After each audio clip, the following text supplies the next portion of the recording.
અંકલેશ્વરના પત્રકાર મનહર પટેલનું દુઃખદ નિધન થયું છે. હાર્ટ એટેક બાદ ટૂંકી સારવાર દરમિયાન અંતિમ શ્વાસ લીધા હતા.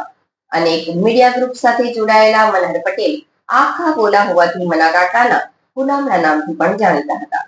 અંકલેશ્વરમાં ઇલેક્ટ્રોનિક મીડિયા સાથે સંકળાયેલા મનહરભાઈ પટેલનું ગતરોજ રાત્રે ઓચિંતા આવેલા હૃદયરોગના હુમલામાં ટૂંકી સારવાર અને અંતે નિધન થતા સમસ્ત અંકલેશ્વરના પ્રેસ મીડિયા જગતમાં ઘેરા શોકની લાગણી પ્રસરી જવા પામી હતી. મનાકાકાના હુલામણા નામે જાણીતા મનહરભાઈ પટેલ TV9, TNN, મા રેવા ન્યૂઝ ચેનલમાં વર્ષોથી પત્રકાર તરીકે સેવાઓ આપી હતી.